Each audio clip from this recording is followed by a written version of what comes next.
बातमी नाशिकच्या भोंदू अशोक खरात संदर्भातली लैंगिक शोषण प्रकरणी सध्या तुरुंगाची हवा खाणारा भोंदू सध्या आणखी अडचणीत सापडणार आहे। अशोक खरात विरोधात एसआयटीने लैंगिक शोषणाच्या पहिल्या 2 गुन्ह्यामध्ये नाशिक जिल्हा न्यायालयात 1200 पानांचं आरोपपत्र दाखल केलंय।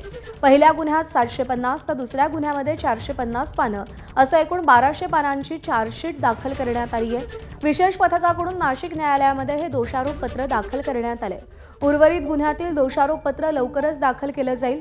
भोंदू विरोधात तपासात एसआयटीने 105 साक्षीदारांची चौकशी केल्याची माहिती आहे। दरम्यान आरोपपत्रात नेमकं काय आहे पाहूया। एका गुन्ह्यामध्ये 750 पानी तर दुसऱ्या गुन्ह्यामध्ये 1200 पानी आरोपपत्र दाखल करण्यात आलंय।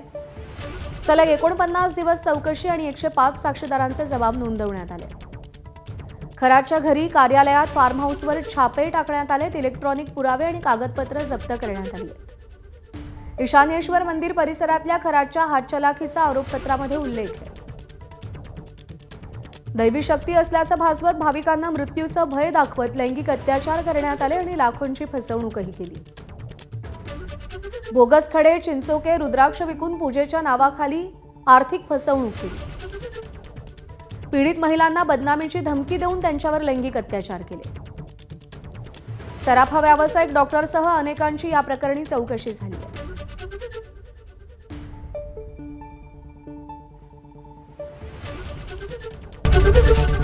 एबीपी माझा, उघडा डोळे बघा नीट।